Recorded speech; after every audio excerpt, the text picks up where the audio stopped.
Hi, everybody, and welcome back to Anime Neat's Improvised Media Entertainment, Episode 17. I'm your co-host, Grenchler, and with me, as always, is... You already know who I am, if you've been listening. That acronym was pretty similar to the actual I know, name but of our channel. It was a little different. Okay, I'll allow I thought of it in 20 seconds. Give me a break. I'll allow it. All right. Slides 20. I just got that. Yeah. All right. Before we start with our usual deconstruction of the week's anime, why don't you go ahead and get off your chest what you've been dying to say to all the good people at home? What I've been dying to say? Yeah, right there on your screen. I finished season 1 of Overlord. Yay! which we dropped first from our original segment of shows that we were watching. Yeah, like months ago. And I wrote a big paragraph about it, but that was just as an exercise more than anything else. But essentially, I wanted to sum up what I thought about the show. What did you think about it? I thought it was honestly kind of run of the mill. And, it starts with a familiar premise. Person gets stuck in video game. Person has to figure out how to get out of video game. A love interest has to be established by the second episode. That's, I think pretty much every anime that came after Sword Art Online is now going to try to imitate their formula because it was so successful. And Sword Art Online wasn't even the first of. I know it wasn't, but I think it might have been the biggest. Yeah, probably. And so everyone's pretty much going to follow that. I thought the show looked, it was fine. There was some pretty heavy use of CG at a couple points, but it didn't look bad. It was there, and that's fine. The bar is high for these video game series. It is. But one thing that stuck out to me as at least a little bit different is that the main character seems to forget that he's stuck in a video game and never really attempts to escape it. What do you mean? I mean, we watched the first 3 episodes. The first 3 episodes were all about him being like, "Oh, I'm in a video game. I wonder how everything operates." And then it completely departs from that for the rest of the show. So okay. Well, I mean, all he's trying to do is like find someone else in the game. I can kind of respect that. Like, if he decides, you know what, life outside of this game was not that great.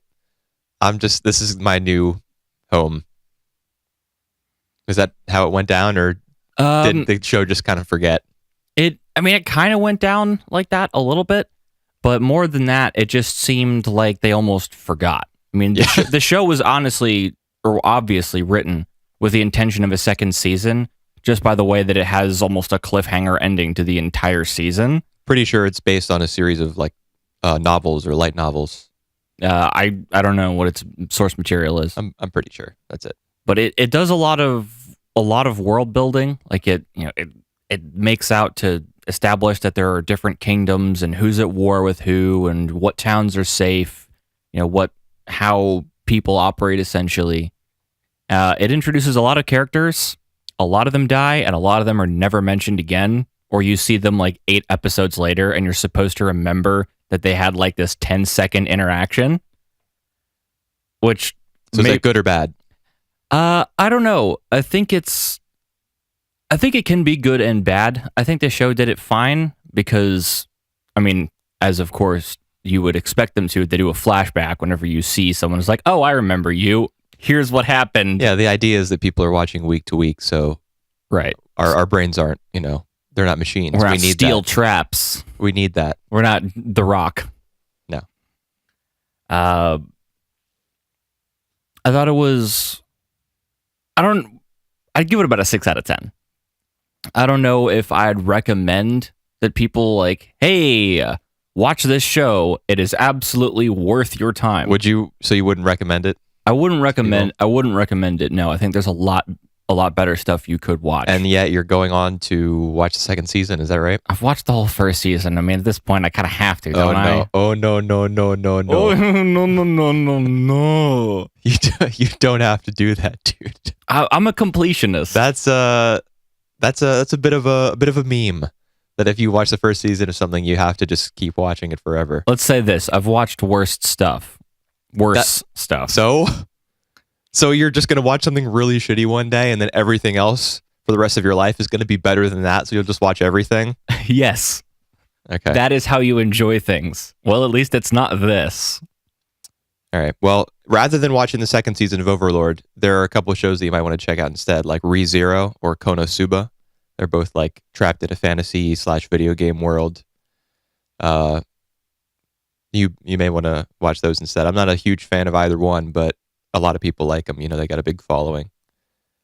So it's up to you. You get to pick. Okay.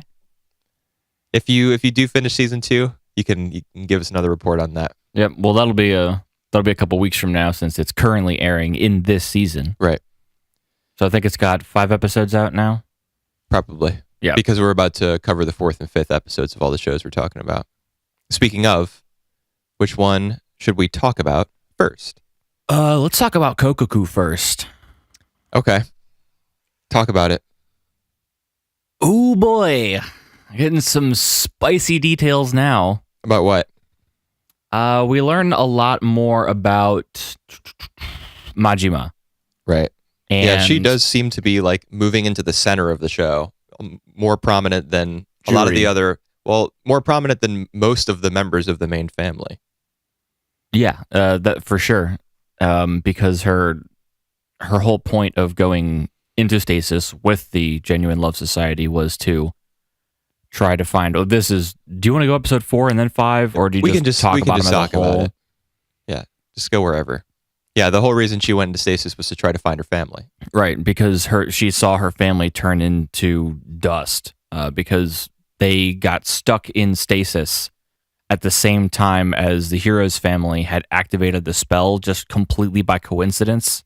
Is that right? Yeah, they had a stone, and they had like one of the slave stones. Essentially, we learn also that there's a master stone, which is what are the Yukawas. That's the main family. Right. And there's a bunch of slave stones that can be activated at the same time. Are there really a bunch?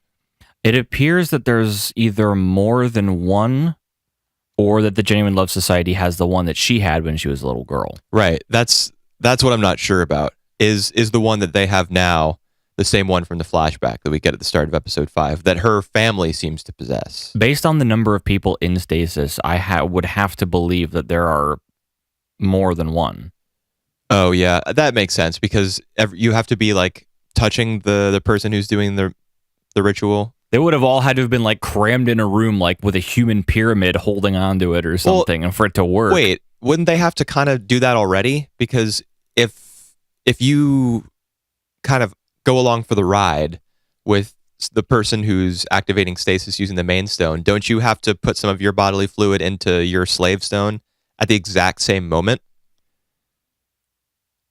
Isn't that how it works? You may have like a second window. Yeah, but even if it's just a second window, wouldn't they all need to be in the same, like all the henchmen that the GLS hired and like brought into? Right, that's why they had the security camera set up so that they could see exactly when he did it, so they could activate the spell at the same time, or at least be there to activate it at the same time. If everyone had access to that video feed, they wouldn't need to be in the same place. Right. Okay. Yeah, I guess there probably are multiple stones. I was leaning towards there being just one, like there being 2 main stones, the Yukawa's stone and then Majima's family stone. And I was kind of thinking that Majima was part of this like alternate bloodline, and the 2 bloodlines were, vying for dominance or something like that. But that's probably not the case because her family, once they get into stasis, they all like lose their will to live and turn into heralds. Well, yeah, we don't actually see them become heralds. But we see them turn into the dust that forms a herald. Right. And then later we see them, we see 3 heralds pop up and stop the execution of one of the stalled. And like she recognizes, I guess, the show like cuts to just a picture of her family members. Well, the small one that's her brother has his jacket on. Oh, really? Yeah. I didn't notice that. Yeah, it did. Okay. And they they stop one of the stalled, but it used all of their energy, so they just turned into dust again. So they basically are gone. Yeah, so I wonder what is her goal now? Because if her original goal was she wants to bring her family members' bones back. She says that at one point. She wants to bring their bones back to real time. She also wanted to see if Juri could expel the what was the other name for the jellyfish? What were they called? The specters. The specters. She could expel the specters out of the Herald and return her family to normal. Right. So, but I mean, she's teamed up with Sato at this point. He's like the one thug who's still kind of partnered up with her. Right. And he's tailing Juri. But I can't remember exactly. What is her goal at this point? At this point, I mean, she wants to get in contact with Juri because she's not a fan of the Genuine Love Society, or at least it seems that she's not. Yeah, on their greatest hits list. Okay, that didn't totally make sense to me, but I see what you're saying. Yeah, but so is a bad analogy. All that she wants to do now is escape stasis. Is that right? Is that why? I'm not. Sato is after Juri. I'm not entirely certain. I think they either want to help her or just talk to her and just be like, "Whoa, help." Yeah. Okay. All right. Got another cliffhanger ending on 5. We did. What was the cliffhanger? It was the brother. It looked like the brother was being stabbed. Makoto. Makoto's the kid. It was Tsubasa. Yeah. The neat brother who's like in his 30s or something. Yeah, it seems as though somebody's been stabbed in that altercation between the guy who was waiting for them in their house. It doesn't seem someone was stabbed. The show just doesn't show us who. No, I mean, it makes a knife going into flesh sound, and you see blood. Right. But you don't actually know that someone was stabbed. Who knows where that? I mean, technically, who knows where that noise came from? Really? You see what I'm saying? Yeah, I see. I see what you're saying. You don't see a knife enter anybody. You see a knife enter a piece of fabric, and you hear like a penetrating sound. Right. Obviously, one of the two of them got stabbed. So who do you think it was? It wasn't the brother. It was the other guy. Yeah. I'm like pretty confident it was the other guy too. The other one ended with a knife about to plunge into her neck, and then a superhero dad just bolts out of nowhere and saves the day. Granddad, yeah. He's the granddad. I was like, that's convenient. Do we know his name? The grandfather? Or is it just granddad? That all he's ever referred to? No, as? I'm sure we've gotten his name at one point or another. I mean, maybe not, because none of his family members would probably call him by his name, and maybe the GLS has only called him Old Man.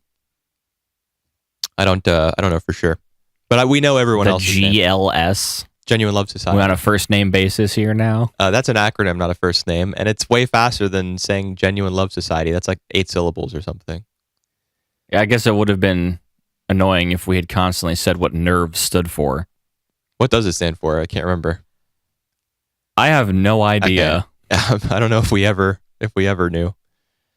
Anyways, yeah. So we've been talking mostly about episode 5, which is the more recent of the 2 that we watched. We did push the podcast back a couple days so we could catch up, be more caught up. Now we're current with all these shows except Sora Yori. That one's a week ahead of everything else. But in episode 4, I think my favorite part of episode 4 was that long conversation at the end, in the Yukawa's house, where at that point Majima and a couple of few of the thugs are there, and one of them gets like really frustrated and starts to twist the neck of one of the stalled, and a handler shows up, presumably the one that's been killing people so far, right? And crushes his head. Well, it tries to. Part of it breaks, and then it just slams him against the wall instead because it can't grip it hard enough. It doesn't have enough power. Head. Yeah, because we see it dissolve. It's used all of its energy. Right. And then the episode doesn't end there. She like spends some time explaining what it is and how she saw her family members turn into one, and this one wasn't, it wasn't the handler version of her dad or her mom. So we know now that there's more than one handler. Right. It's not. I think we were not totally sure about that up until this point, and now for sure. We know. Does everyone that loses their will in stasis, we see her family members lose their will to live, and then those blue tendrils come out of them, and then they turn into dust like that. Right. So does everyone who loses their will turn into a handler? Yes. It appears to be that way. Then how can the handlers be... Did you catch that in one of these episodes? Juri says to her granddad, "Is this one of our ancestors?" They're looking at one of like the decomposed heralds or handlers, and she asks him, "Is this one of our ancestors?" Right. Yeah, I remember that. So that's still, that term is still being bandied about. And I guess the idea is that like literally humans who entered stasis a long time ago and lost their will to live and became handlers. Those are their ancestors. Right. So human beings. Unlike the herald itself being their ancestor, as you had previously theorized. Well, that's what I was thinking, because I didn't realize there was a human at its core. Right. So we know now, I mean, we've always known that a handler has to use like a certain amount of energy to protect the stalled and to kill the potential murderer. And we know that we know how they're originally formed now, but can they get bigger?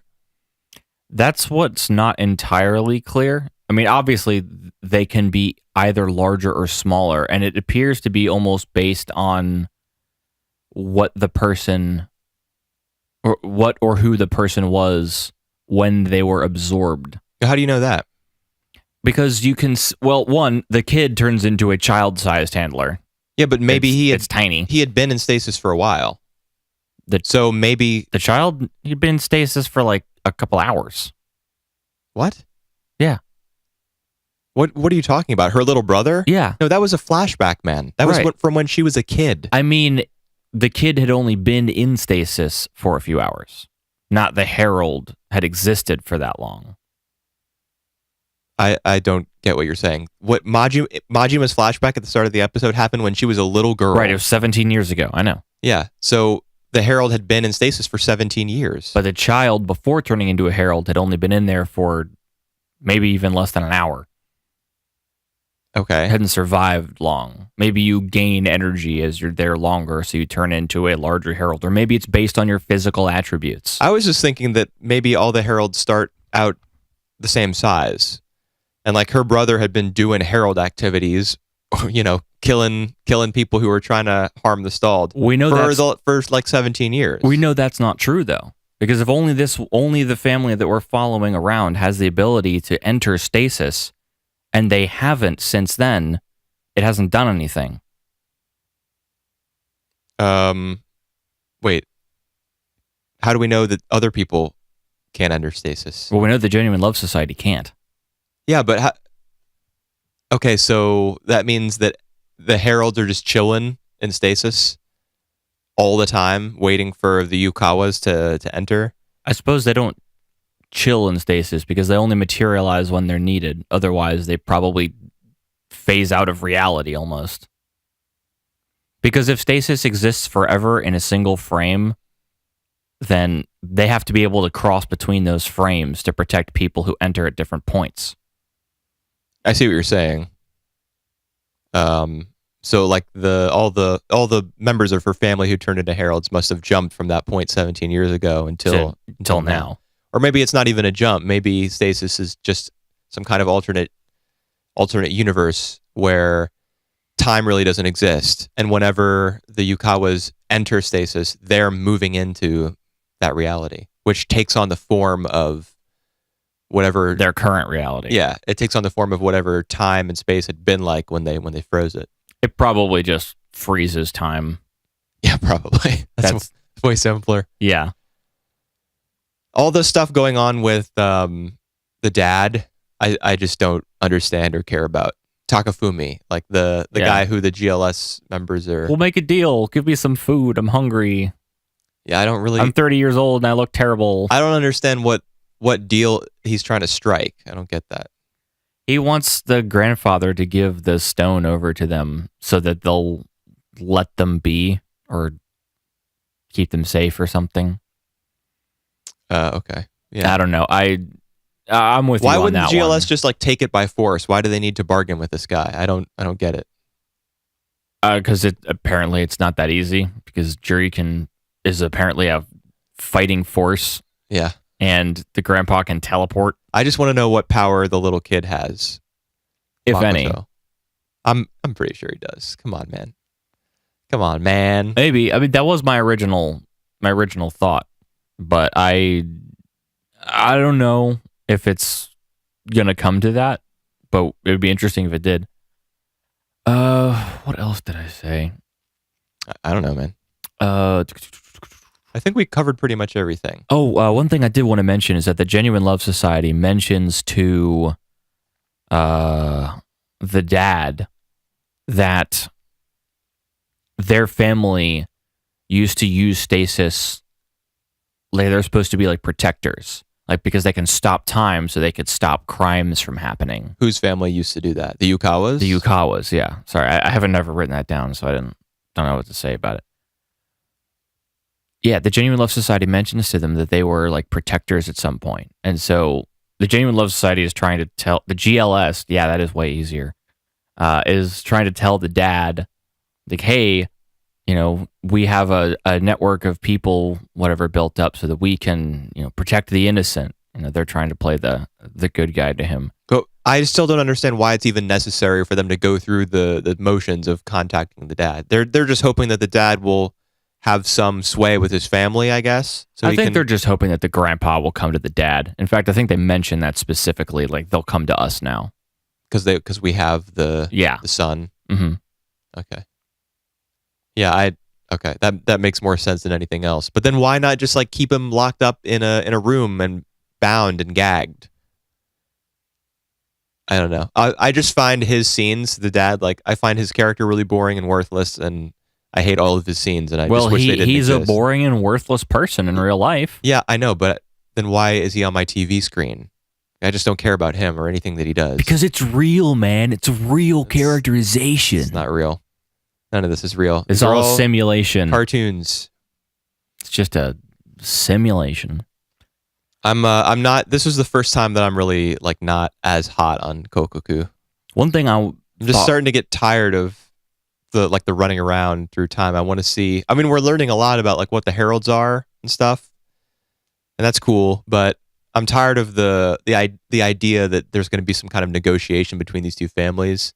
I just want to. That kind of gets nixed at the end of episode 5 when they steal the dad and teleport out of there. Yeah, that's true. Yeah, but then now are there just going to be a bunch more scenes of them just running around in time? I want to get to some. I don't know, some story, some action. I don't know what I want. I mean this. We're just along for the ride, really, which is fine. All right, let's do another one. We spent like 16, 17 minutes talking about this show already. Yeah, I was going to say something else, but I'll save it for later. Save it. All right. What do you want to do? I don't know. Let's do Yori then. Okay, that's a good show. Yeah, I'm really enjoying it. It's pretty good. It is pretty good. Trying to find it. Yeah, I have a lot. I think it's towards the top, honestly. All right, well, this is the Antarctica show. A place farther than the universe. Yeah. Hey, I got it this time. What does bath salts mean? I see you have that written. Oh, there. Yeah, the mom got bath salts and she asked, oh, come on, Kimari. I wrote down everyone's names finally, so I can actually like refer to them by their name. Okay, I remember what bath salts are now. Yeah, the bath salts have the penguin on them, and so Mari thinks, oh no, does she already know about my Antarctica trip? We learn later that she did. Yeah, because her Magu-chan told her, and that's the next episode. Right. I like that little scene at the start of or near the start of episode 4. Where it's clear that she and her sister are like observing her mom closely to see what kind of mood she's in before they ask permission for something. Yeah, every kid has done that a couple of times when you're like, I don't know, I want to ask for this big thing, want to make sure they're in a good mood, and I want to be really good so that they have no reason to say no. Right. Yeah. I mean, most kids have done that, assuming they don't have like a sub 90 IQ, and they just have no concept of timing or. The average IQ is in the 80s, right? That's not true. It's 100. It's a bell curve. 100 is the standard. No, it's not. Not anymore. You're 100% wrong. All right. Well, this is another segment of No, this is not a segment. We're just going to check it out later. And it's a bell curve with the top of the bell being 100. Okay, whatever. Anyways. Yeah, that was a fun little scene. Yeah, I just made a mention of bath salts because... it helps you remember. No, because people who have smoked bath salts have like acted like zombies and like ripped people's faces off in real life. Okay. So I thought it was funny. Relevant. I thought it was funny that anyone would mention bath salts. You know what's funny is the fact that you brought that up. That's what's funny because that doesn't have anything to do with this show. No, it doesn't. I just bath salts, whatever. Yeah, I like that little scene. Most of this episode was about their training. They got to go through that little crash course for a weekend, out in the boonies someplace, out in the mountains. Yeah, and they're setting up those flags to learn how to basically mark their path to be like, we got to go to this place, but we need to leave a trail, or otherwise, in the blizzard, we will get lost and die.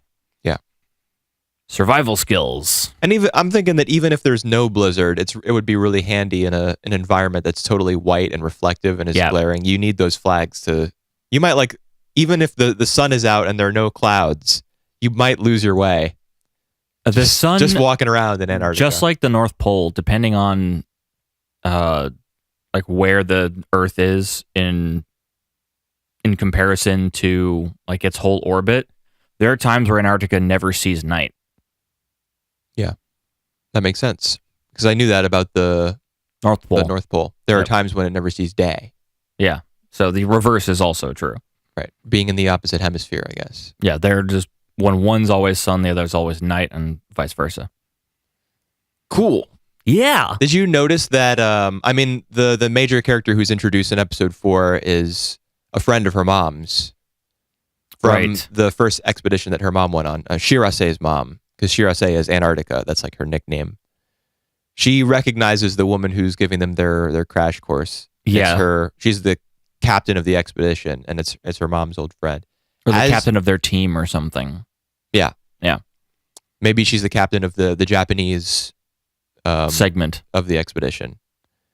Did you notice that when she was giving her whole PowerPoint spiel, there was a line on the screen that said, what was it? It was never leave a member of your team behind. Yeah, I didn't see that. Is that foreshadowing? I'm not sure if it's foreshadowing, but I think it may just have to do with she may have left Shirase's mother behind. Yeah, it might be, rather than being foreshadowing about what's going to happen with the 4 girls who are about to leave for Antarctica. Past shadowing. Yeah, I didn't think about that. Yeah, maybe she was forced to leave Shirase's mom behind to, as a self-preserving move. I was trying to work self-preservation into that sentence, but it wasn't it wasn't working. Yeah. Okay, interesting. I guess we'll probably learn more about her, and the show's just drip feeding us information about Shirase and her mom. Did we have confirmation before this about the fate of her mom, like whether she's still alive, whether she's dead? No, because we got some in episode 5. We did. I must have. I'm pretty sure because like did I miss that? In episode 5, do you remember at the very end when this is after Megu-chan confesses that she had been spreading the rumors. She'd been trying to sabotage the trip. Right.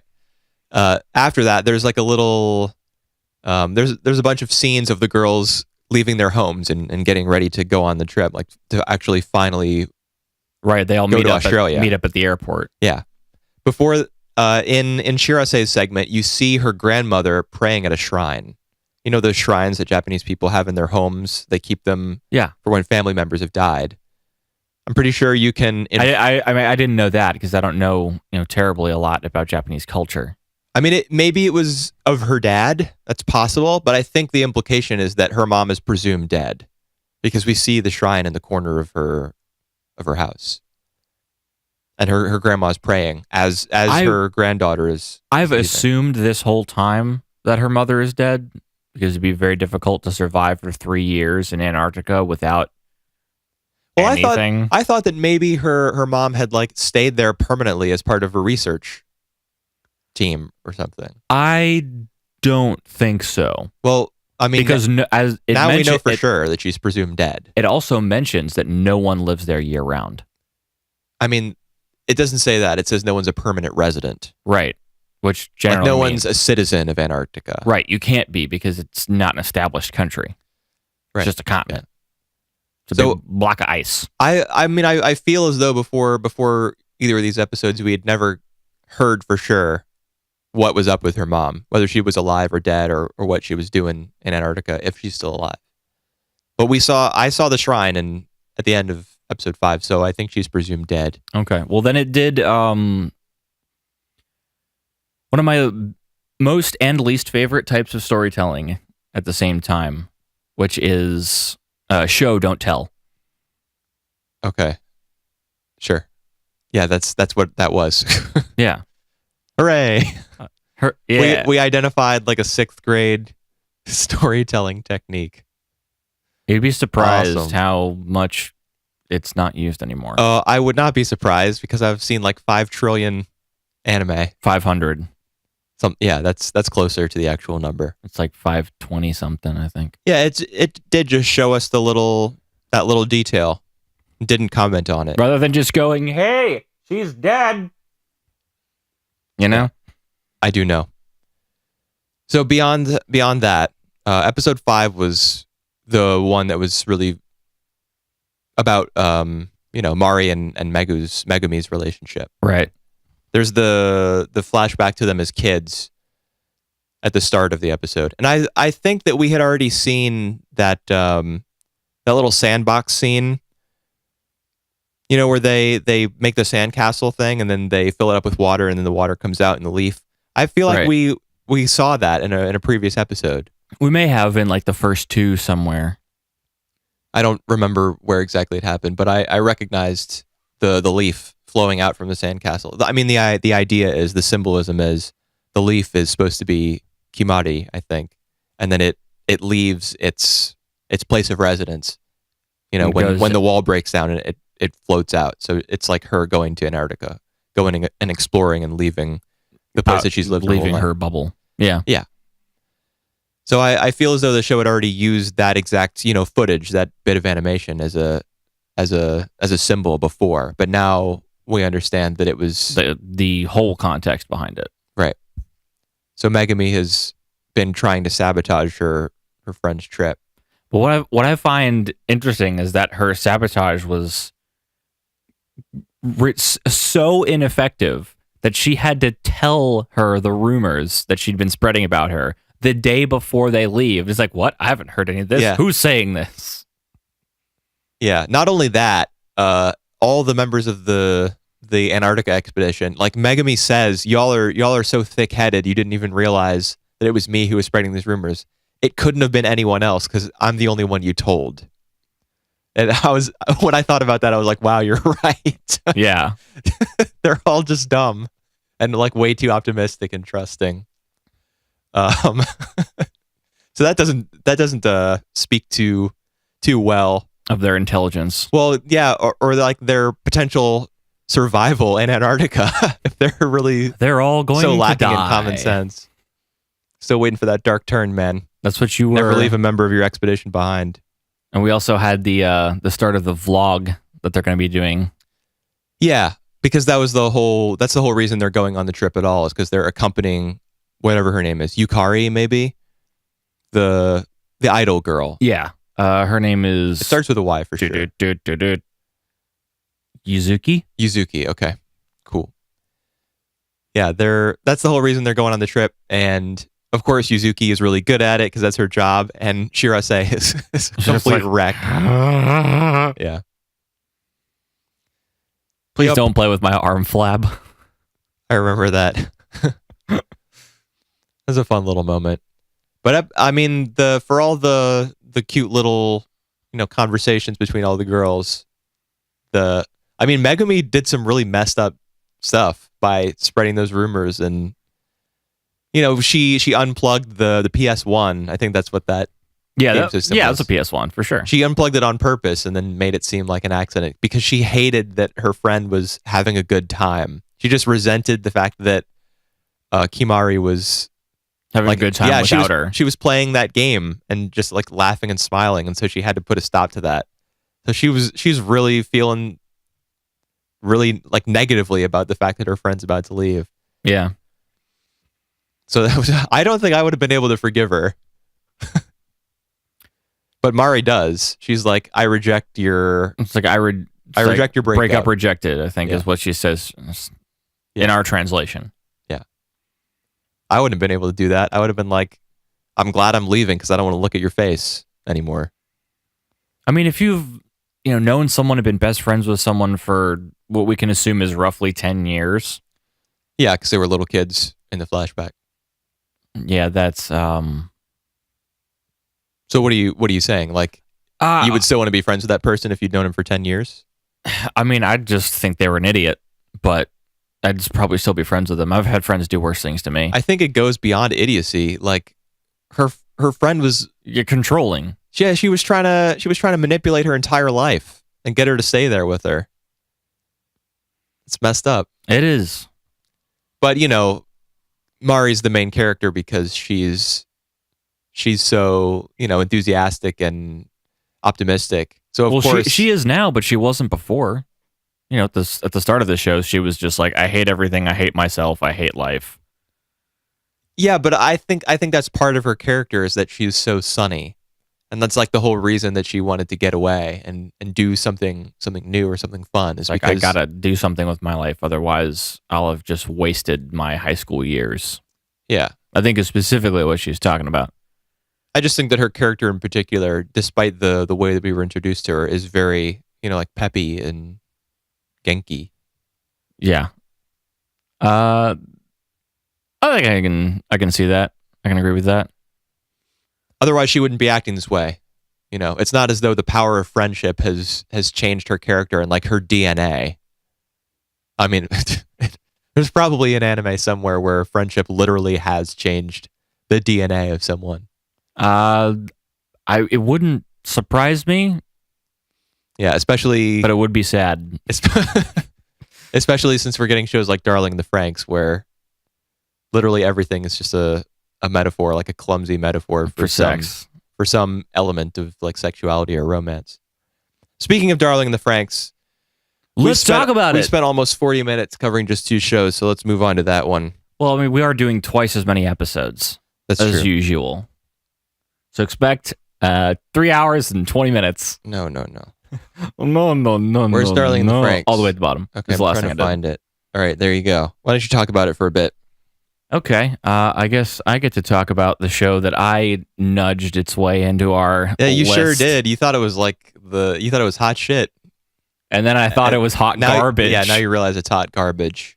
I think these episodes were okay. I don't think there was anything just like glaringly about them. Really? What are you referring to particularly? Because I think I know what you might say. What you mean? Like, what is so disgusting to me about this show? Or not disgusting, but just like lame and disappointing? Yeah. Everything.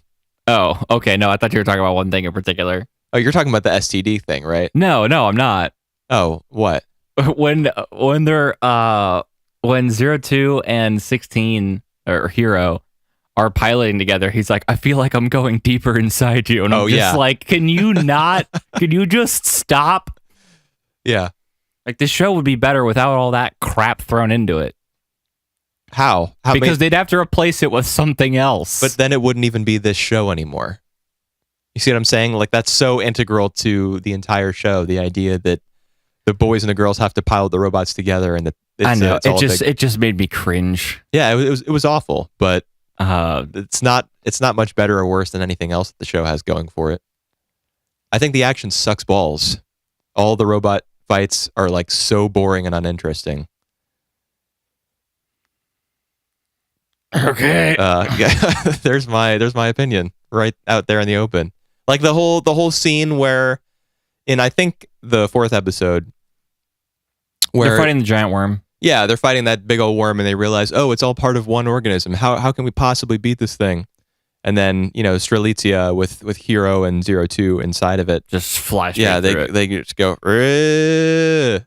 Yep. That's like the worst execution of that particular trope that I've ever seen. Of like having to bore literally through an enemy in order to defeat it. It just looks so boring. The show's framing of action is so boring. And whose fault do you think that is? A1 or Trigger? I mean, it's those are just studios that have people working at them. It's the fault of the director. It's the fault of the animators. It's the fault of the show. Well, it's more a fault of the director than the animators, because the animators are just doing what they're told. Yeah, but I mean, do you really believe that they have no bearing on the final product? Almost none, yes. No, that's not true. I think so. They can't just get random schlubs off the street. No, certain people are brought. The people who like create this, it's storyboarded out. Like I know this storyboarded out, and so that they draw what it is they're told to draw. But the I guess it'd be the people who are hired to work on the project are brought on because of their competence or their skill set. So the people who are animating this show have been brought on because they were, I don't know, someone thought they were the right people for the job, or they're just the people who were available. Because, I was about to say they're the only possible option at the time. Yeah, maybe they're like cheap labor. There were people who are now key animating who were just doing in-betweens before. Yeah, I was going to say that. I just think the show is like drab and uninteresting looking. Its visuals are pretty muted. I guess. I mean, the outside world is just brown, which I know is the What, setting. You mean like the dust?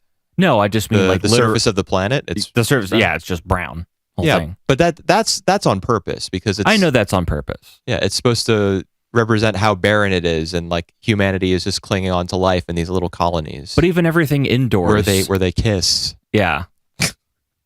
I mean, we learned that term like 3 episodes ago. That's true. This isn't the first time we've heard it, but this is the first time we've seen it. But it's like the scene where the two domes are coming together. Yep. And the characters are describing the fact that they're going to form one long shaft and like share their magma with each other. Well, come on.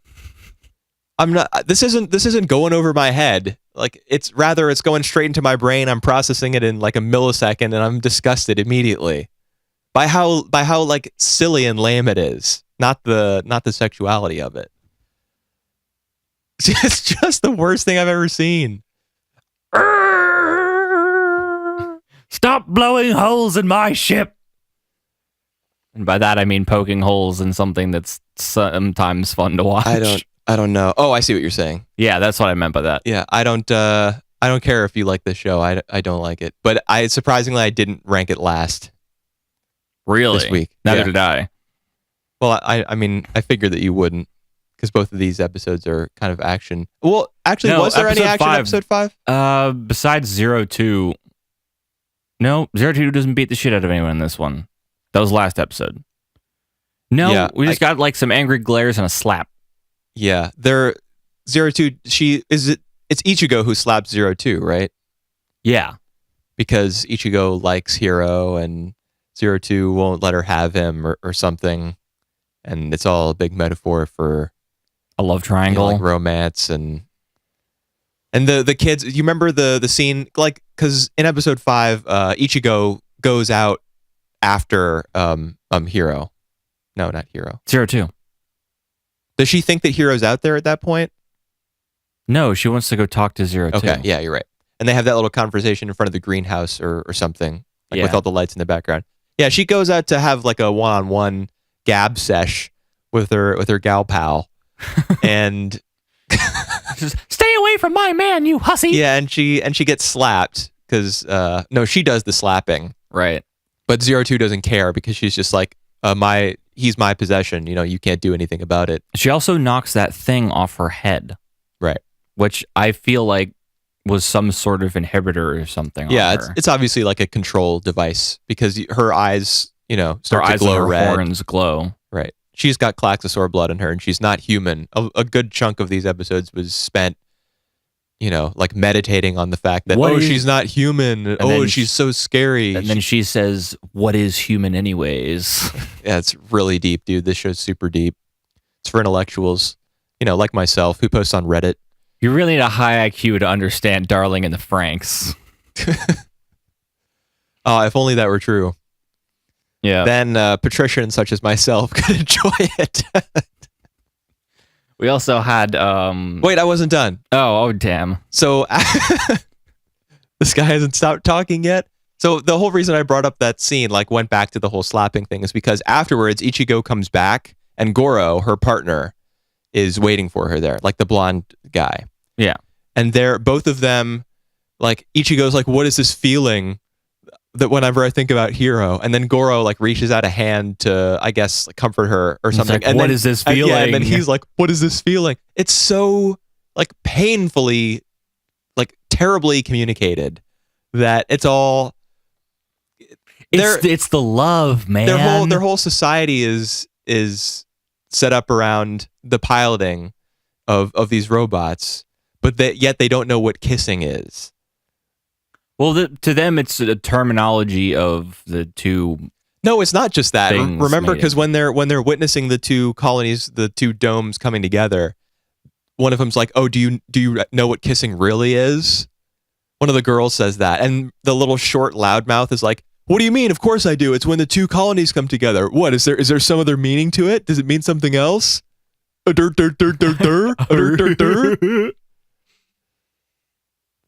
the worst thing ever. Careful, we could lose our ad money if we offend somebody. I don't have advertising turned on for this shit. Then why would we? Ugh. It's just not my cup of tea. Okay, what were you gonna say, man? The lore, but the lore. What lore? We learn more about the universe they live in. Okay, and what did we learn? We learn that they're tainted somehow. That group of kids is different. They're not tainted. They're just like kind of a ragtag group that was thrown together. No, they're quite literally mentioned as tainted. You just pointed to the screen, but the kids are tainted somehow. It's literally mentioned at the start of episode 4. That they're tainted? Yes. Is that just one of Hiro's little it's like the adults, flowery speeches? It's the adults talking to each other. Okay. I mean, 02 says that they're all going to die. That they're all like weaklings and they're all going to die. So I guess maybe that's what she's referring to. Maybe she has the same knowledge as the adults. We learned that their FranXX design is weird. Yeah. But you know for sure that they just have those special designs because they're the main characters. And all the other FranXX that the no-name, generic-looking kids are going to be piloting, the reason they don't have special designs is because they're not main characters. And because that would cost more to animate when there's all of them fighting together, which I'm assuming is episode 6. Yeah, I guess. Because we do know, like, at episode 5, even though there's no action, we know there's a colony of like 100 to 150 Klaxosaurs that's coming their way. Right. They're attracted every time we transfer magma. Yeah. I don't know. I do wonder what the Klaxosaurs are. I mean, I think I pretty much get it. The idea is that 02, she has Klaxosaur blood in her. She's a foreigner. And foreigners in the eyes of the Japanese are like promiscuous. They're like too sexual. So yeah, the idea is that 02 having this relationship with Hiro is like he's getting taken for a wild ride by some gaijin girl. And I'm 100% serious. I think that's really what's going on. And I'm like pretty confident that that's the message the show is. One of the many messages that the show is pushing is that we shouldn't be afraid of like sexuality or foreign people, the way that foreigners do it. Okay. What is it? I wrote a bunch about this. Did you write anything about going deeper inside? No, but I did write. I do have something from when we're done talking about the show that I wrote. I just I want to know more about because we see that there's some sort of infection on Hiro. Right. We hadn't even talked about that. He has an STD. Essentially, yes. Yeah, he got it after the second. Maybe he's even had it since the first time that he unconsciously piloted Strelitzia. I don't know. But we see it now. Right. It's really spread. Yeah, so he has an infection. Maybe he's turning into a Klaxosaur? Yeah. Like he's got impure foreign blood in him. And he's going to be mixed race. The mixed babies is the devil. Heavens forbid. Yeah, I do like the idea that he might turn into a Klaxosaur. I think that might be like where the show is headed. I think maybe he's going to get corrupted somehow. Maybe the kids, we know that their squad is different. Like it's out of the norm of all the rest of them. Yeah, you made a note about that, the tainted thing. I didn't catch that. I think maybe, and this would be really obvious if they did it, but maybe it's they have a sex drive and the rest of them don't. Which is Isn't why it more they're likely like, to be the other way around because they're totally clueless? I think they're, well, you wouldn't know anything if you weren't taught it. When it comes to sex, that's not true. Well, if they're just at the age right now where they would be discovering it, because they're all, fairly younger, they're all about to hit, or they're all hitting puberty roughly at the same time. I guess. Maybe that this is like their journey into discovery. Uh-huh. And so you think that they maybe the other groups have there's a certain chemical in your brain that causes all that. Maybe theirs are removed to make them more compatible pilots, so they never have like emotions and stuff like that. We're dealing with a lot of shows with emotions. Mostly this one. Really? You don't think Violet Evergarden has to do with emotions? I mean, it does, but the message in this show is like really clearly don't be repressed. Sex is good. Yeah, sex is okay. Even though 02 is like a super bitch. Apologies to any female viewers that we have over here in this tiny corner of YouTube. I say that she's a bitch because, like, yeah, I mean, she's acting bitchy. Well, yeah, she's lording it over Ichigo that, like, yeah, he's my darling. You can't have him. You're all gonna die, and you're just weaklings. Who care if weaklings die? I'm pretty much finished. Oh wait, I did want to bring up one like thing in particular. You know all those scenes where all the kids are sitting around in their little cage, the bird cage, yeah, the little manor that they live in, and they're all just like shooting the shit, talking back and forth about, oh, like what's going on now? What's our mission now? Oh, what's going on with Hiro? He's acting so weird. Those scenes all suck ass. They're so terrible. They're just a way for the show to like summarize itself. And if you think back to something we watched recently, Devilman Crybaby, the scenes with the rappers, it was doing the same thing, but it did it so much cooler. Exactly. It was more interesting. They delivered more information, and the information was more critical to your understanding of the show. As well as it was also, it wasn't straightforward, here's some information, because it was written poetically, and you kind of had to dissect it. It was just like, it was better. I didn't even think that Crybaby was that good, but it was like leagues above whatever this shit is. Who knows? Maybe it'll turn around halfway through and become God tier. If you like this show, you're an idiot. Is that the title of the podcast? This episode? Probably not. No, because then it'll get no views, and I'll feel bad about myself. I'll have no self-esteem. Do you have anything else you'd like to say? I just other than 02 is liable to go rouge during a mission. I don't look at the screen when I'm typing, man. You don't need to look at the screen in order to spell rogue correctly. I'm a bad typist. Really, I am. No, I just wanted to. I had a closing statement, or how they could end every episode. I hope we get a thumbs down on this video from somebody who loves this show. Yeah, from some salty babby who's like, but I like the robots. Next time on Babes with Handles. All right, what was it you were going to say before I interrupted? That's what I was going to say. Next time on Babes with Handles. Yep. I wish that were the title of this show. It would be easier to write off. Yeah. Maybe not so many people would be obsessed with it. Because this does seem to be like the #1 show of the season. And honestly, I don't know why. I do. There's robots. There's a bunch of like bland looking girls with different hair colors and body types that you can pick from. One can be your waifu. It's not subtle in the least. You can understand and appreciate what it's trying to say, even if you're like some Neanderthal. I'm just going full elitist because this show's bad. Next. Okay, next. Want to do Dandy? Okay, yeah, we can go out of order and do... How's that out of order? I don't know. I think we've been saving that one for the last few weeks. Okay. But it's fine. Yeah, let's talk about it because we can go from like the worst of these shows to I suppose the best. I wrote a lot about these episodes and the show in general. I didn't think there was much to take down about episode 23 because that was the Dandy and Scarlet. There wasn't much, but something we talked about was that I sometimes struggle with being able to properly form things into words. So I'm trying to write more and write more of my thoughts so that I can have a better idea of what I want to talk about the show. I don't. You might be giving yourself a little too much credit there because I see that you literally wrote the narrator's speech about Planet Trendy. I did, and I want to start with that. Okay, go ahead and read it off in the voice.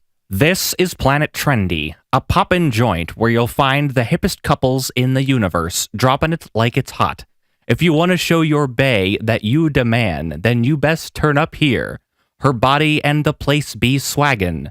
Don't matter whether shorty like hanging outdoors or getting crunk in the club.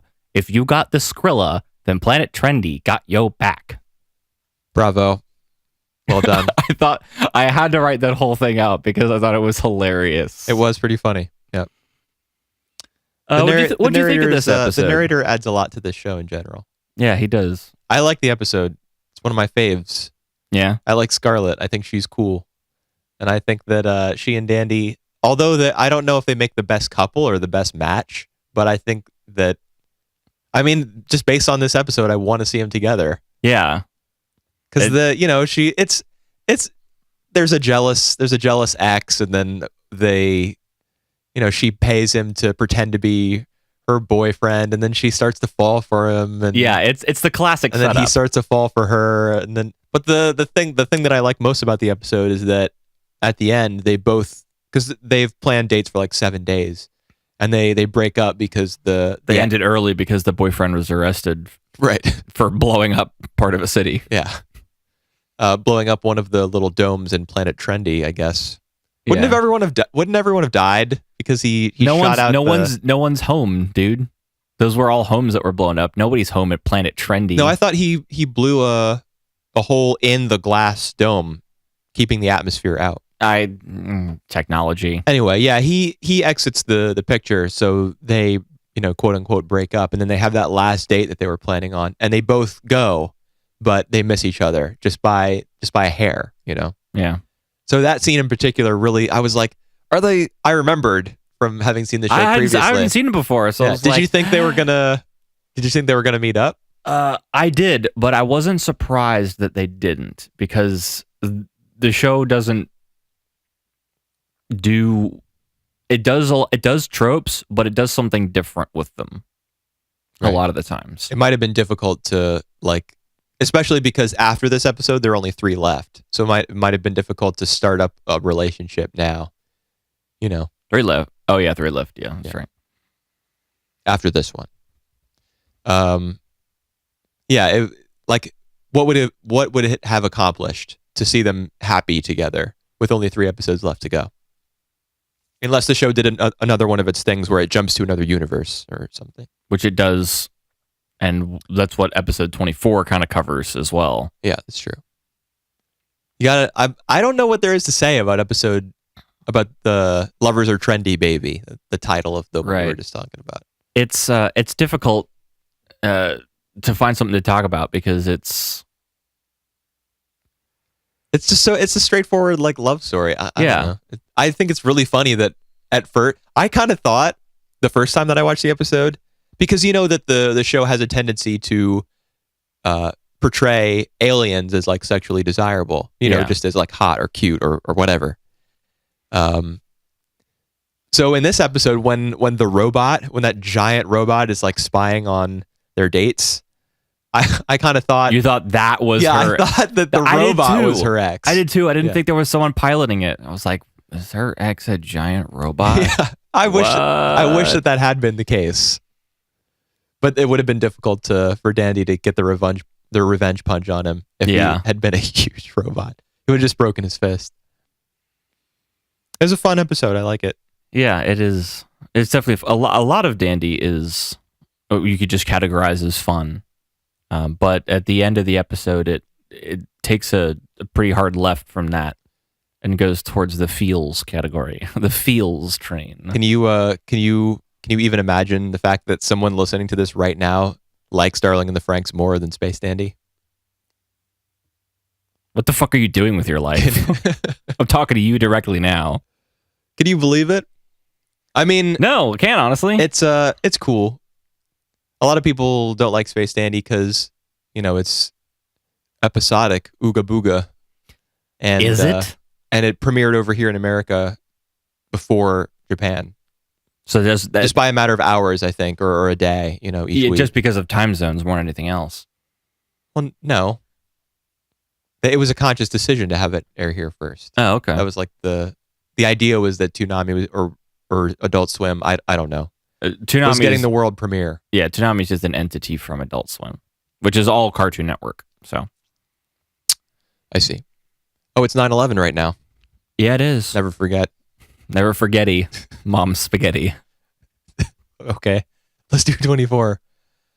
Let's move on. We go into the concept of different dimensions. Man, this episode of the podcast is real loose, real giggly. We're just playing it loose and wild. Yeah, different dimensions. I really like the idea that the 2D universe is just like scrolling along in 3D. It just appears to be a gigantic, bit of wallpaper that's moving. I saw an episode of I've mentioned this show before on the podcast, The Orville, which is basically Seth MacFarlane saying, "Screw you, I'm going to make my own Star Trek." Okay. But I'm going to copy every single trope there is. And there is a 2-dimensional universe that flies through and does the exact same thing in this one. Yeah. I don't think that's a new concept. No, but I gotta wonder where he got it from. Probably not from this show. Dunno. I mean, I've taken college courses about consciousness and like dimensionality and the idea of different dimensions. And there's a short film that I watched where a whole bunch of like circle people in a 2D land, they regard the idea of a 3D universe as heresy. So when a sphere appears to one of the circle people, it's like he's like, I can't even perceive you. I can't see you. What's going on? I don't know. It's a bit of a tangent, but just as tad. The idea is not new. No, and I didn't think it was. But I like the way that Dandy went about it because it gave it an excuse to use, like a SNES looking art style. It's cool. And the whole very folding, Dwarf Fortress, if any of you are familiar with that. The folding of the galaxy and those crazy giant intergalactic scissors that the ship had for some reason. I don't think I've ever seen those before. It was the ship as a plot device more than anything else. Yeah. Yeah, it's like the Batmobile or something. Baby. It's just equipped with whatever tools. Quick, get the anti-shark bat spray. I wouldn't be surprised if they have alien spray. It probably on do. the Aloha Oi. Yeah, the 2D part of this episode with the universe scrolling and Gel and Bean being getting sucked into the second dimension. You see their conversations in 2D. Yeah, that's my favorite part. I can take or leave the fourth dimensional heart in a box and the idea Catherine. that Dandy was like super hung up on her and she's his old flame. I didn't really. And she left him for a 2-dimensional Paul prince. Paul. Yeah, and I like that Honey tags along and she hears that there's a prince and she's like, "Oh, this is my chance." Like, he's just a rectangle with a crown. It's a fun episode. Yeah. And I think the big, I don't know if this is a reveal, but she asks him continually. Catherine asks Dandy continually throughout the episode, Have you learned the secret of warping? Yeah. And it turns out that he has. Which gave me a ton of which is why there's so much written down here, is because I was just like, theory time, let's go. Oh, what was his explanation of warping with the stuffed animal thing? Did you totally understand that? Yes. Yeah. So how would you put it in your own words? Warping doesn't exist, baby. Yeah, but how would you put it in your own words? I just said. In my own words, there are an infinite number of universes, and there is always a universe where the same thing is happening. Or when you warp, you go from one universe's conscious to the next. Right. Your consciousness moves from the body that you were in to the identical body in the other universe. Right. Yeah. And that totally gels with everything else that we've seen in Dandy. like the episode where there's a million different dandies and they're all getting, there's a like cosmic string. They keep pulling on it and there's a bunch of different ones. Yeah. And we know that Dandy's special somehow. We learned that there's pionium energy in him. Yeah. We also know that he doesn't get sick from warping, which we also see in episode 24. Because they warp a bunch and Meow looks like he's hungover. Meow He gets can really barely sick, stand up, and Dandy's perfectly fine. Yeah. I didn't think about that. It's true. I think Dandy knows, like, his conscious isn't in one or the other. It's in all of them at the same time. Right. So he exists. He exists in a bunch of different dimensions. Right.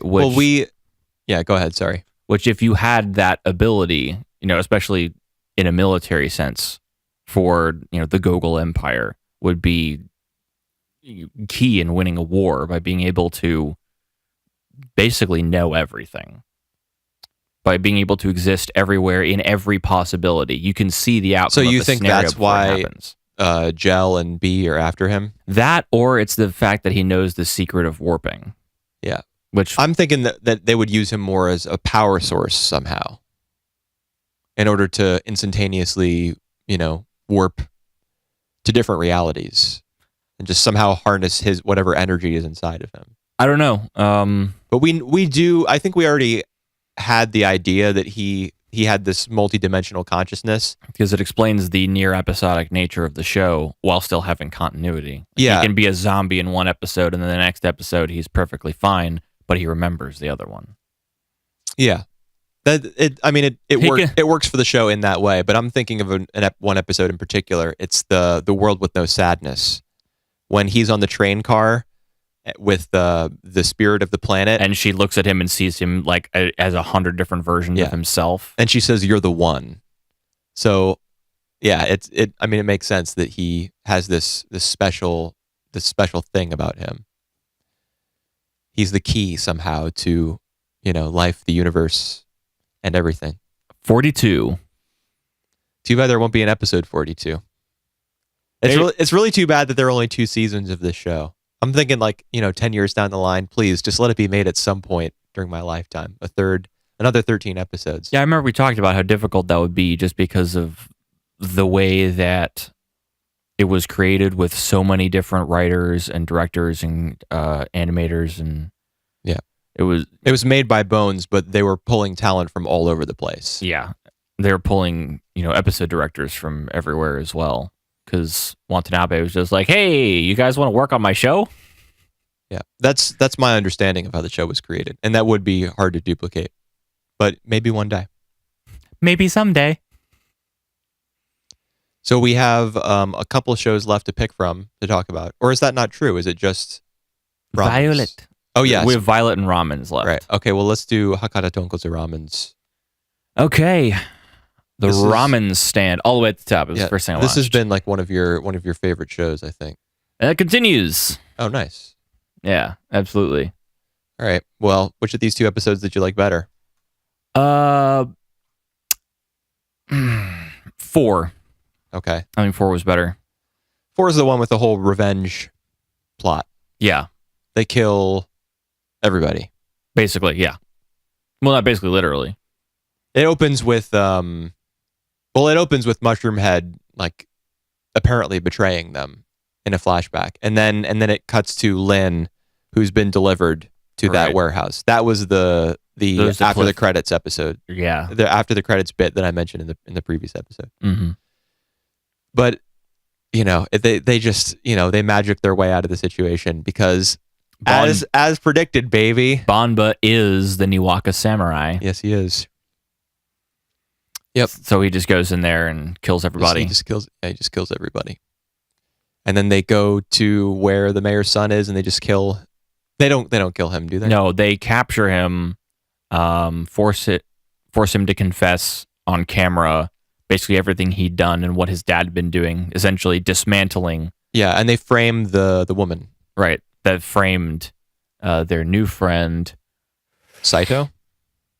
Yeah, that's his name, Saito. Yeah. They're working with the Avengers now. And Saito had previously asked the Avengers to, because the Avengers do unto others others done to him. Yeah, it's like the gold. They're the golden rule. assassins who practice the golden rule and torturers. Yeah, can't forget torturers. Ooh, can you set me up a website? Dude, it doesn't make any sense that they would broadcast that video that they recorded because their voice is on it. How are they going to frame this woman when their voice is literally on the recording? You can edit that out. That doesn't make any sense.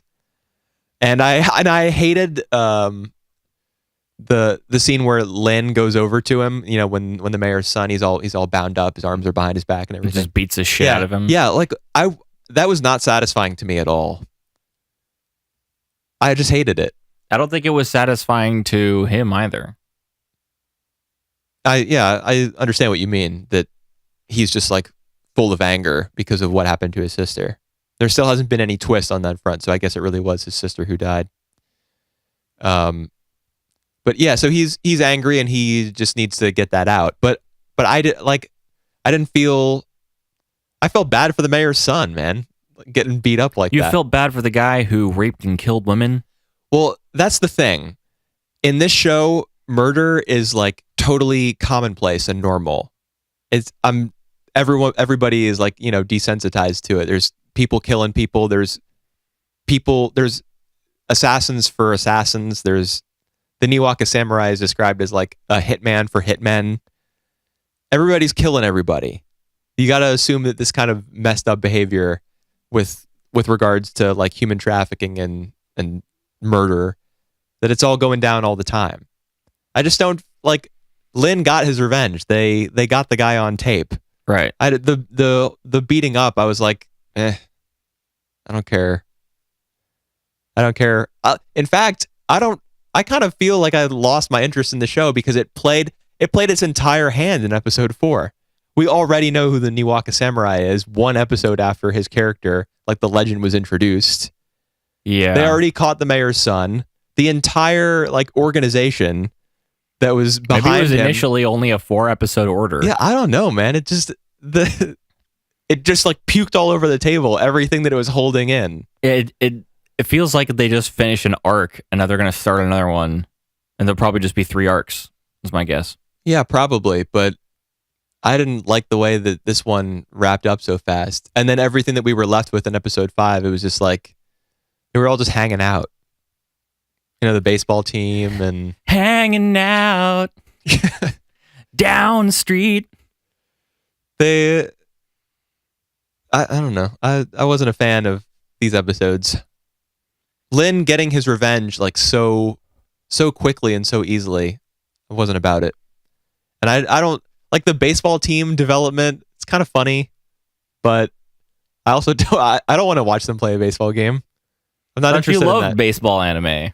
I mean, I do when they're godlike, like Cross Game. I honestly thought that you'd be like, yes, baseball. When I was watching this, I was like, hey, Whooper's gonna like that. No, I didn't like these episodes, man. Shame. You spelled it Rouge again. Can you just not? Can you please not? All right. Why don't you talk about this show a little bit? I'm gonna take a break. Man, what am I supposed to talk about though? Because I don't know. How about what you liked about it? What do I like about it? Yeah, just what did you like? Say something. Believe it or not, that's a tough question for me to answer. But if you really enjoy the show, it really shouldn't be. You know what I mean? Like you shouldn't be struck dumb when someone asks you, "What do you like about a show?" Have you never had that sensation where you like something and you're not able to explain why? You just know that you do.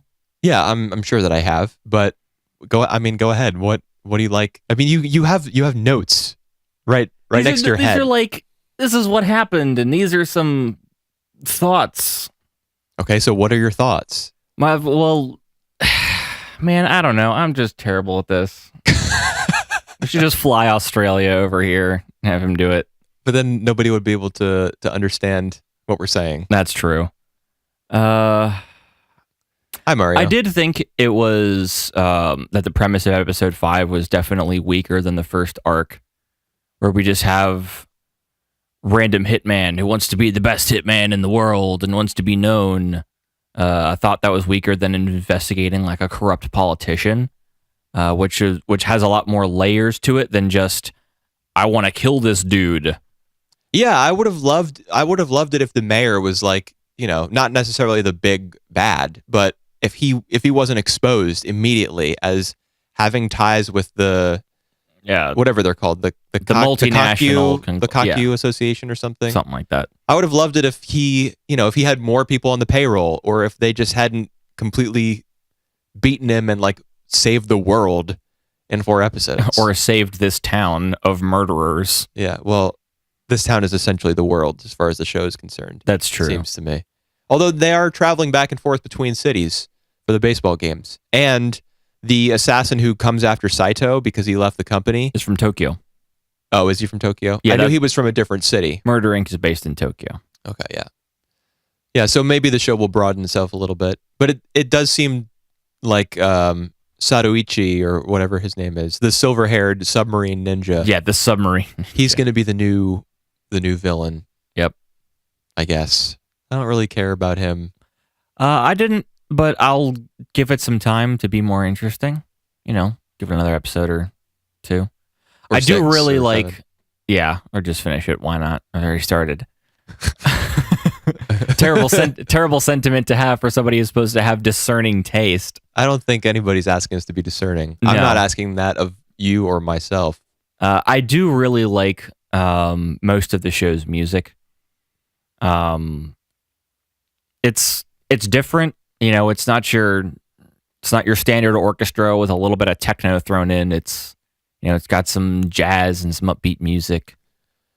You might want to check out Durarara if you like this show. It's the same idea. It's set in a really bustling city where there's a whole bunch of organized crime, and there's a multitude of characters. You've mentioned this show before, and I it's probably just like should this. watch it. It's just this show, and I think most people would say that Durarara is like kind of a bit of a classic. Like in the light sense of the word. I'd never finished it. I didn't care for it enough to finish it. But I did get halfway through, and it's got the same vibe as this show. It's pretty cool. We also never mentioned that there seems to be some sort of tension between Lin and Banba. Like romantic tension or sexual tension. Yeah, I'm picking up on that a little bit. I'm pretty sure that it's just like, teasing for the fans, for the Fujoshi. Because there can't be any fan service otherwise, because everyone's male. And a 4-year-old. I guess that's true. Yeah. We have a Yuri on Ice on our hands. The woman who they framed, one of the mayor's dogs. Yeah, she's probably out of the picture forever. Yeah. That's my guess. I don't think we'll ever see her again. They can introduce female characters. I don't know. They haven't, but they can. Yeah, I don't think that's going to be anything significant. I might be way more interested in this show if it were, just to see how they would handle it. Because they're still pushing the, like, do you remember in episode 5 when when Saito's being pursued by the hitman? Because Mushroom Head sells him out just in an instant. Right. But I think that's because they already had the plan to, I don't know, maybe he just plays all sides of the fence. Yeah, he definitely does, but I'm not sure how that behavior is sustainable just for his safety.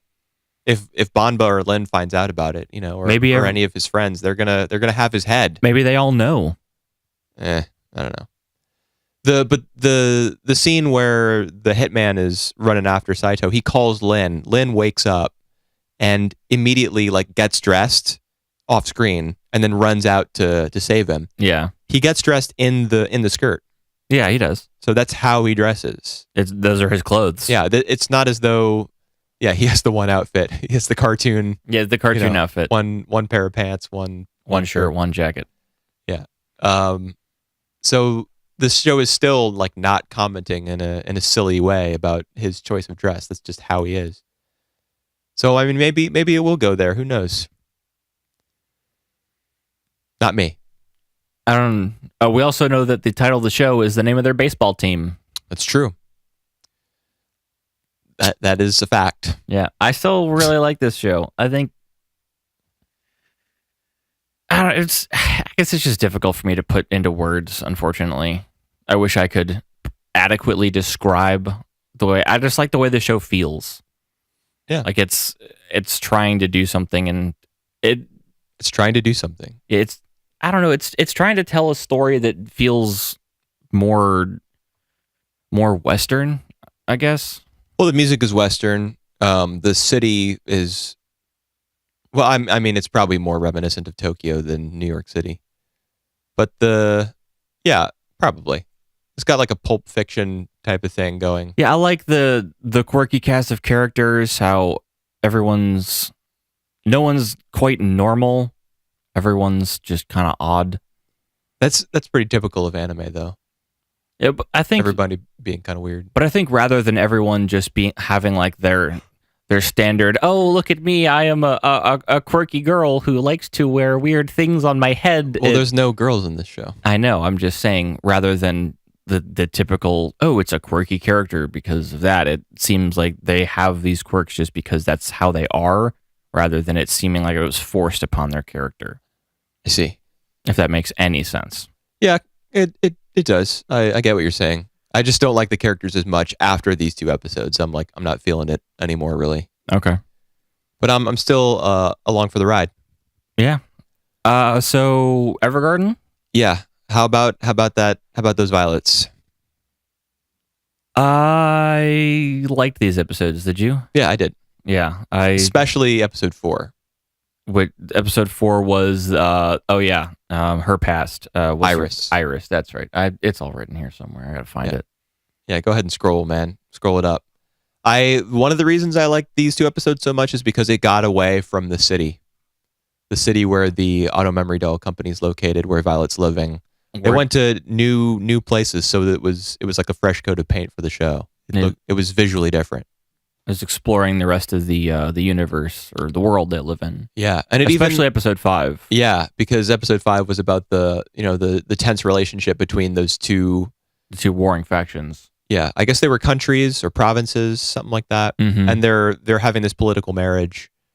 I didn't think it made a lot of sense that Violet was assigned to be one of the 2 auto memory dolls. I think we're to infer that time has passed and she's had more work. It's interesting that you say that, because the other person who I was talking to this show about also said there's been a bit of a time skip, but I didn't detect that. I mean, it would make sense that she must have a few more letters under her belt, so to speak, before she would be assigned to something this crucial. Like, her work could start or prevent a war from breaking out again. Which is, I think we're supposed to infer that time has passed. But how? Apart from it making sense in terms of like her being assigned to this important role. I don't know. I didn't write it down, but I'm pretty sure that it almost mentions, or it may explicitly say, that time has passed. Okay. Yeah, I mean, I hope it did, because otherwise I really was a little lost. Like, why is she doing this? I can understand Catalia being assigned to, right, because she's the best. Yeah, being assigned to what? Damien. Flugel. Damien's the name of the prince, but I think Flugel is the name of the, or maybe Drossel. It's Drossel and Flugel, but I can't remember who's who. Yeah, I didn't even write those 2 down. Yeah. Episode 4 is the one that I like more, just because it went into, I think Iris was due for her little, spotlight, and it was pretty cool. I was really sad for her because she was rejected by the guy that she likes. Did you notice that party that her parents held for her, where they brought all the suitors in? Did you know that all of them were like really handsome? Yeah. Did you see that they were all like big strapping dudes with like nice hair? Of course they were. I mean, good for her, man. That her parents have all these connections, and that all these guys like are interested in her. They're all just from that town, though. It seems something in the water, I guess. Yeah. Obviously it's terrible for her that the one guy who she's really hung up on does not see her that way. But if I were her, I would be like, there's like 10 other eligible guys here who are all pretty good looking. I'm going to be all right. Yeah, because that's the only quality that matters to people. To me, yeah. That's why I said people. I was excluding you. After all, you are an amphibious creature with fish skeletons sticking out of your ears. Oh, right. Yeah, the Pokemon that I'm named after. Yeah, you're Wooper. Well, you didn't have to go and say it. Remember, they already know. They already know who it is. Yeah. I like this episode.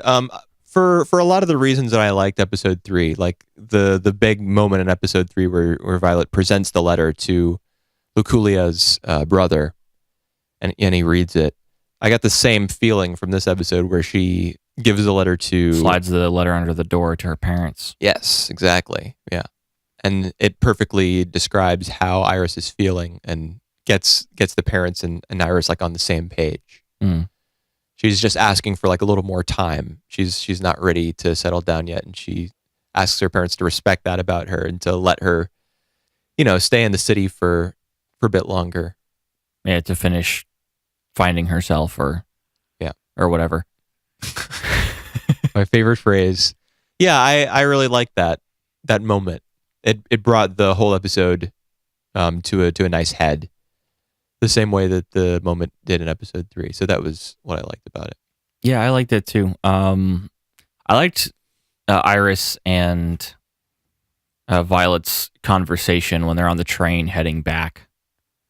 What do they say exactly? What's the nature of their conversation? They talk about Iris calls her a robot. I remember that. Yeah. Why are you such a robot? And she LOL. And she wants to know, and it's like, well, have you never loved anyone before? And Violet's like, Violet's asking like, did I do something wrong during the train journey back? And Iris is like, no, you helped me say what I've been trying to say to my parents for years now. Yeah. And we also learn why she's called. We learn why both of them are called what they are. They're named after flowers. They're both named after flowers. Iris was named by her parents, and Violet by the Major. Right. Who makes another... He did not appear in episode 5. I think that was the first episode where he didn't show his face. In a flashback. In a flashback somewhere. Yeah. That's right. But we do see in the end of episode 5 someone else. Yeah. Apparently he was an enemy combatant. Yeah. Because he says you killed a bunch of my men. Mm-hmm. So from the other side of the war. Yeah. Why was he there? Like that scene was her disembarking from the ship that she had taken in order to get to the kingdoms where she was talking. Right. Well, where she was writing the letters for Princess Charlotte. Right. So that was her getting off the boat, and that guy was there waiting for her. Mm-hmm. Okay. Why was he? How did he know she was going to be there? Why was he there? I don't know. Military intelligence connections. Just knows stuff. Okay. Sure. Yeah. I guess he's going to be the focus of the next episode. Maybe. I guess so. Yeah. I don't know. Almost like a villain, almost. No, I don't think there are going to be any villains. The war's over. As noted in episode 5, though, tensions are kind of like... Yeah, but she solved everything. Obviously. Well, no, she didn't really do anything. She convinced Catalia to let the prince and the princess write their own letters back and forth. Well, that's just because she promised her a steak. That's right. The way to a woman's heart. Steak. Through the meat of a cow. Yeah, her name was Catalia. That's not how I referred to her in my notes. Right. Because I couldn't remember. Right. I mean, that's a perfect description right there. I'd say so. The two most her two most notable features. Yep. Objectification. Hey, well, maybe to be fair, one of them is Red Jacket. Yeah. No, when I said two most notable features, I wasn't talking about the Red Jacket. Oh. I liked episode 5 too. It was pretty good. I do think that the main reason that Charlotte was feeling anxious about moving to a new place was not because she didn't know whether Damien really liked her. It was because she was losing what was essentially her mother figure for her life. The woman who had raised her. What would you call her? Her guardian? Chambermaid. Her chambermaid. That's what she refers to herself as. Okay. Alberta was her name. Mm-hmm. Yeah. But even though she sees Alberta as kind of a mother, Alberta was like, she was hard with her. Yeah. She says to her at one point, I'm employed by the royal family.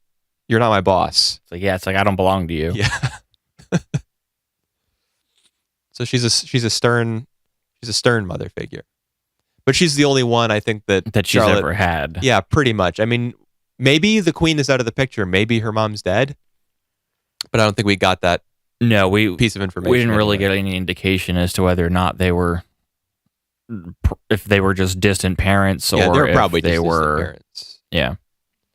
So Charlotte's, she's sad that Alberto's, and she's afraid that Alberto's not going to be with her anymore. Yeah, she's fearful about a lot of things. She doesn't know if, if Damien actually cares about her. She doesn't know if is the wedding purely for political reasons. She knows that Doll is writing her letters at the start. It's like this isn't the way he would talk. Yeah, but if that's a question I had. If the use of auto memory dolls is so widespread and is such common knowledge, why would all the villagers and the townspeople be so enthralled by their conversation? If the common people are probably aware of the fact that auto memory dolls are being used, why would they all be gathering and reading the letters before they start writing their own stuff? I don't know. I mean, it's the same reason that people pay so much attention to royal weddings and royal babies nowadays. It's just like celebrity gossip. It's, no, that's not what I'm saying. That's not what I'm saying, though. I mean, obviously the attraction is that they're royalty and they're writing back and forth. Right. But if they know that the letters are being written by dolls, or if they can probably assume that, right, then why all the hullabaloo? Because it's letters written on behalf of famous people. Yeah, I guess it's just the famous person syndrome. You want to know everything about their lives. Yeah. Oh my gosh, she said what? But then they write their own letters, and they meet in the garden and they fall in love. And people are like, handwritten letters. This has never been done before. It's a nice little story. I think it was more about Charlotte than about Violet. That's interesting. I wonder if future episodes are going to be more about the client than Violet herself. Yeah. I mean, Violet is obviously still trying to figure out like what love means and why the Major said it to her. But I think that's more of an excuse for her job as a doll, like her employment at this point, than anything else. Yeah, she doesn't seem to be the focus. Yeah, I think I made a note when I was watching the show. Yeah, thank you. That the show almost seems to be using Violet as a means to tell other people's stories. And I think episode 5 was the first. Well, maybe 4 or 2, because that was about Iris. Right. Yeah. And I know her job is literally to write for other people, which is basically to tell their story to someone else. Yeah. But she does, in 4 and especially 5, seem to take a backseat to her subject or who she's writing about. Yes. And one of the reasons that her clients with her, after she learns how to stop being a 100% dolt and just 90%, are able to express feelings in the way that she's able to express it for them, is because since she doesn't understand like feelings and emotions and needs to have it spelled out for her, people have to spell out their own emotions about what they're trying to say to someone else, because otherwise she won't understand. So they have to speak frankly about themselves. I see. You might even say they have to speak frankly. Please headshot me. Yeah, I hadn't thought of it in those terms, in that way. That makes sense. Because she's such a, like a spaz or a robot, whatever you want to call her. Trying not to say autistic. Oops, I said it. Oh no. The police is here. Oh God. People have to be really direct with her. Yeah. Because they have no choice. She won't understand them otherwise. That does make sense. And we're almost to 1 minute and 34. Damn it. An hour and 34 minutes every time. It's like every time. Why don't we rank these 5 shows real fast, and you can get back to your cell phone conversation, your text conversation that you've been having. No, I'm fine on that. I just had to let someone know if I was picking someone up or not. Okie doke. But I'm fine, so we actually do have time. You're fine? Yeah. Okay. Fine. Here we go. What was your least favorite? Last place was Kokkoku. Okay. I put Ramens. Wow. My least favorite. I just didn't like what these 2 episodes did to the story. They just threw it out the window. I can understand that. It was jarring to say the least. Like they had something good going and they kind of just like, They put a bow on it. and yep, wrap it up, send it out the door, next one. Yeah, I wasn't a fan. I put FranXX next. So did I. Yeah, it's not great. Violet Evergarden I put third. Also third. So I put Kokkoku second. Sora Yori. All right, that was my first. Okay, yeah, my first was Ramens. Yeah, I know that's your favorite. This is the first week I didn't put Kokkoku in first place. I only put it second. You put it at the bottom. Yeah, I was real. I didn't know if I wanted to put FranXX or Kokkoku at the bottom because, like, there's different parts of them that I enjoy. Okay. I don't know. I just thought Kokkoku had a weaker showing, but maybe that just speaks more to how terrible FranXX's first few episodes were that these redeemed it at all. Ah, I see. Yeah, I'm kind of with you on Kokkoku not being. I mean, part of what I like about it is that it's so different. You know, it's not just some dumb anime thing. It's not some dumb blob-faced teenagers fighting weird-looking worms. We're watching, you know, plenty of shows about blobby teenagers. That's what anime is now. You know, that's a big part of it. Well, I mean, specifically, you had mentioned like the A1 people having just the same faces constantly. That's what I meant. That's not a problem that's unique to A1. A lot of studios have kind of calcified in their character designs. They just make the same looking show over and over. It's easier for multiple people to draw if you do the same thing every time. Yeah, but even more than that, I feel as though it's the result of like 2 or 3 really influential people making their way to the head of these studios or these productions. And as a result, a lot of the stuff that they are involved with starts to look the same. Yeah, it's like Seth MacFarlane having too many shows. They all come out exactly the same. Okay. Yeah, I guess so. I don't really care about him, though. No, but it's the same idea almost. Too many hands in one pot, everything comes out the same. No, that's the opposite of what I'm saying. I'm saying there aren't enough cooks. It's somebody I mean controlling. that person has their hands in too many. You said too many hands in one pot. I meant to say you mean one pair of hands in too many pots. Yeah, I can't words today. You say that literally every episode. Well, I think I did okay this episode. I like to hope. Nani? Anyway, I brought that up because what I appreciate about Kokkoku is that it doesn't follow a template. It's by a new studio, and the plot is unlike anything that I think I've ever seen before. Although I doubt it's entirely unique. So that's part of what I like about it. But I do feel as though it's slipped a bit recently. So I don't mind it being ranked last, you know. It's cool. And that's it for this week. Yeah, that's it. Unless there's anything you want to wrap this up with. No. A quick wrap. Just remember, everybody, it's cool no matter what your taste in anime is, but some shows are just terrible. Even though that's not true, sometimes they just are awful. They're just too much. Just man. the worst. It's just too much sometimes. But it's fine. It's cool, man. It's all good. I guess I'm gonna sign off. All right, that's the last word is yours.